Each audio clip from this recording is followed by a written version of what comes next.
வடிவேலுவுடன் 30க்கும் அதிகமான திரைப்படங்களில் நடித்து ரசிகர்களை குலுங்கி குலுங்கி சிரிக்க வைத்தவர்தான் நடிகர் வெங்கல்ராவ். 1980களின் இறுதியில் சினிமா துறைக்குள் சண்டை கலைஞராக என்ட்ரி ஆனவர். பார்க்கவே ஆஜானுபாகுவான தோற்றமும் முரட்டு உருவமும் கொண்ட வெங்கல்ராவ் பல ஹீரோக்களுக்கு சண்டை காட்சிகளில் போட்டு நடித்திருக்கிறார். அதன்பின் வடிவேலுவின் காமெடி டீமில் இணைந்தார்.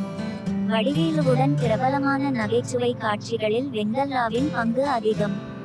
குறிப்பாக கந்தசாமி படத்தில் தேங்காய் காமெடி, சீனா தானா 007 படத்தில் தலையில் வைத்த கையை எடுத்தால் கடித்து வைக்கும் காமெடி போன்றவை பிரபலாக இன்றும் காமெடி சேனல்களை ஆக்கிரமிப்பவை. மேலும் மீம்ஸ்களிலும் வெங்கல்ராவ் புகைப்படங்கள் வைரலாக வரும். ஆந்திர மாநிலத்தைச் சேர்ந்த வெங்கல்ராவ் தற்போது உடல்நலம் குன்றியிருப்பதால் படங்களில் நடிப்பதை குறைத்து கொண்டார். இந்நிலையில் நேற்று முன்தினம் வெங்கல்ராவ் வீடியோ ஒன்று இணையத்தில் வைரலானது.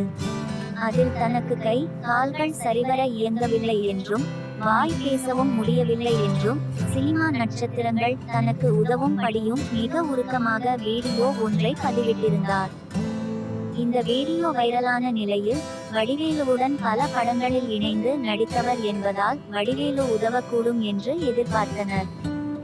ஆனால் இதுவரை வடிவேலு தரப்பிலிருந்து எந்த உதவியும் கிடைக்கவில்லை. இந்நிலையில் நடிகர் சிம்பு வெங்கல்ராவின் உடல்நிலையை அறிந்து அவருக்கு 20 பைசா இலட்சம் மருத்துவ உதவிக்காக வழங்கியுள்ளார்.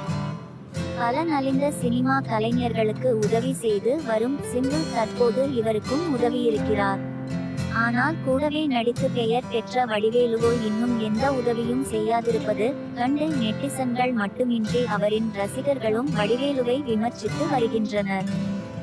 அண்மையில் வடிவேலு டீமில் இருந்த மறைந்த நடிகர் போண்டா மணி போன்றோருக்கும் வடிவேலு எந்த உதவியும் செய்யவில்லை என்பது குறிப்பிடத்தக்கது. மேலும் பலரும் வெங்கல்ராவுக்கு உதவி செய்ய முன்வந்துள்ளனர். வரும் நாட்களில் அவர் உடல்நலம் முன்னேற்றமடைய எல்லாமல்ல இறைவனை பிரார்த்திப்போம்.